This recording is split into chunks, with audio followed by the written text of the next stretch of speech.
Bang Dirham, alatnya apa? Ini pisau 6.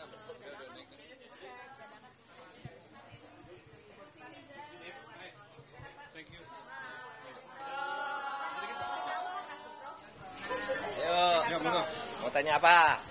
Prof, soal yang hak angket yang di DPR Pak Ganjar menggulirkan hak angket gitu tentang kecurangan pemilu, tanggapannya gimana Pak? Ya itu tugas DPR ya. Nah, DPR itu artinya partai. Saya kan bukan partai, saya tidak tahu.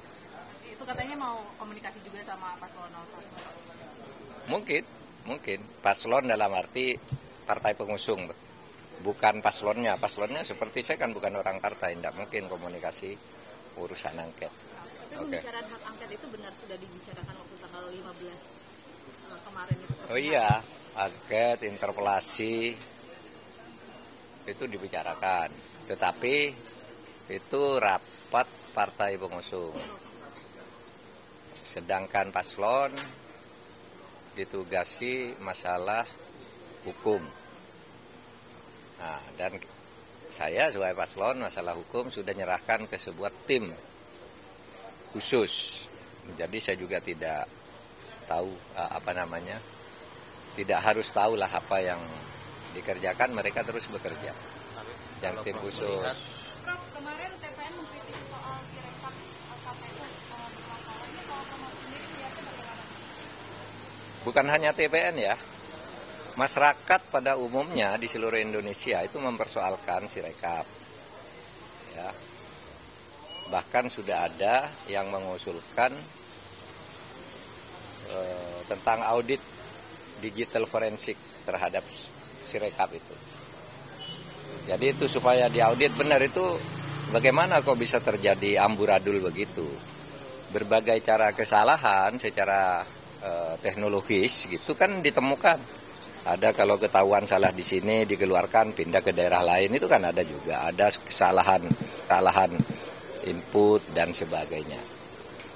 Nah itu sebabnya lalu menimbulkan kecurigaan. Oleh sebab itu perlu diadakan audit digital forensik terhadap Sirekap dan sistem data server KPU-nya sekalian.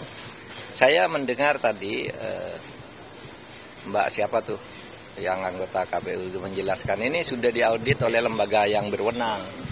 Menurut saya bukan lembaga yang berwenang yang mengaudit, karena ini soal politik dan kepercayaan publik, harus lembaga independen. Para ahli IT dari berbagai perguruan tinggi itu diaudit. Dan apa betul itu kontraknya dengan Alibaba, dengan sistem distribusi datanya lewat Cina, Singapura, dan Perancis lagi. Itu kan harus diaudit. Karena itu yang menemukan orang lain. Selama ini kan rahasia itu.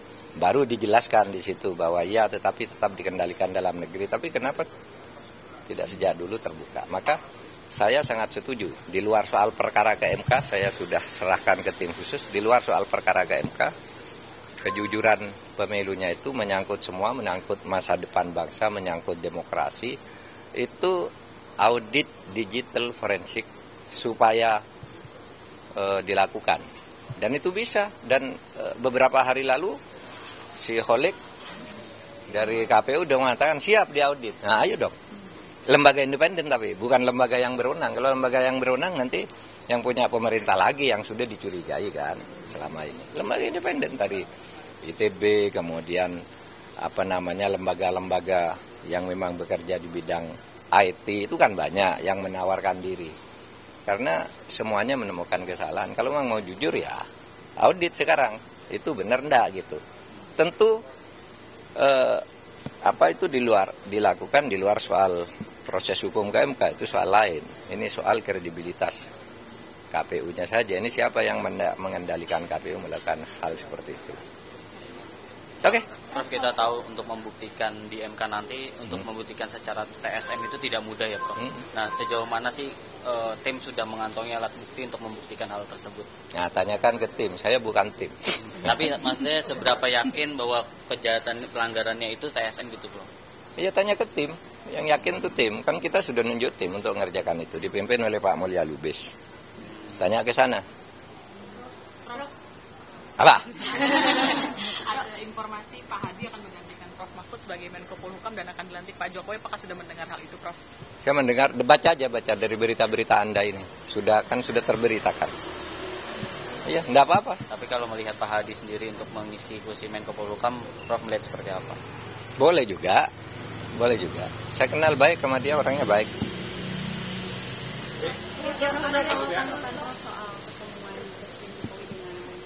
Surya Paloh. Dari sisi hukumnya seperti apa? Di Soalnya tengah. katanya Jokowi bilang sebagai jembatan seluruhnya gitu. Memang ada perpecahan atau gimana sih, Prof? Kok harus dijembatani sama Pak Jokowi? Iya. Ya enggak tahu saya. Kan kemarin saya sudah bilang itu yang tahu Pak Jokowi dan Pak Surya Paloh. Kalau saya kan tidak bisa menduga-duga.